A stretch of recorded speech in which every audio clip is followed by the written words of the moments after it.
நேற்று சமந்தாக்கு ஈஷா யோகாமயமில் கல்யாணம் ஆயிருக்கு. அதுதான் ஹாட் டாப்பிக்காக இருந்தாலும் அந்த கல்யாணத்தில் பல கான்ட்ரவர்சிஸ் இருக்குது. அதை பற்றி இந்த வீடியோவில் பார்க்கலாம். சமந்தா கல்யாணம் பண்ணியிருக்கிறது ஃபேமிலி மேன் டேரக்டரான ராஜன்றவரை தான். இவருக்கு ஆல்ரெடி கல்யாணம் ஆகி ஒரு பெண் குழந்தை இருக்குது. ஆனால் 2022 டிவர்ஸ் ஆகிடுச்சுன்னு சொல்கிறாங்க.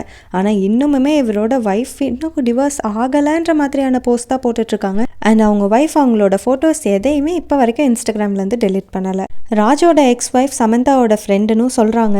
ஃப்ரெண்டோட ஹஸ்பண்டே இப்போ திருப்பி கல்யாணம் பண்ணியிருக்காங்க சமந்தா. இதுக்கான ப்ரூஃப்ஸை நான் அட்டாச் பண்ணுறேன் பாருங்கள்.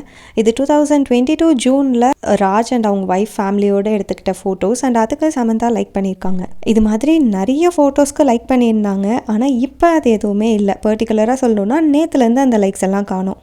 இன்னொரு சைடு என்ன சொல்கிறாங்கன்னா, நாக சைத்தன்யா சோபிதா கல்யாணத்துக்கு முன்னாடியே சமந்தாக்கும் ராஜ்க்கும் அஃபேர் இருந்திருக்கு.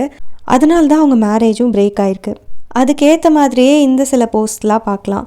இது சமந்தாவோட வெட்டிங் ரிங், அதாவது நேற்று நடந்த வெட்டிங்கில் போட்டிருந்த ரிங்.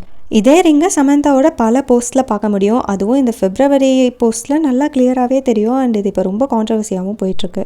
ஆனால் இதுக்கும் முன்னாடி 29th நவம்பர் போஸ்ட்லேயும் 12th ஜூன் போஸ்ட்டில் கூட சமந்தா இந்த ரிங்கை போட்டிருக்கதை பார்க்கலாம். ஆனால் நாக சைத்தன்யாவுக்கும் சோபிதாவுக்கும் கல்யாணம் ஆனது என்னவோ டிசம்பரில் தான். ஸோ இதெல்லாம் வச்சு பார்க்கும்போது சமந்தா எதனால் அஃபெக்ட் ஆனாங்களோ அதையே இன்னொரு பொண்ணுக்கு பண்ணுற மாதிரி தான் தெரியுது. இதெல்லாம் இப்போ போயிட்டுருக்கு கான்ட்ரவர்சிஸ். இதை பற்றி நீங்கள் என்ன நினைக்கிறீங்கன்னு மறக்காமல் கமெண்ட்ஸில் ஷேர் பண்ணுங்கள். தேங்க்யூ ஃபார் வாட்சிங்.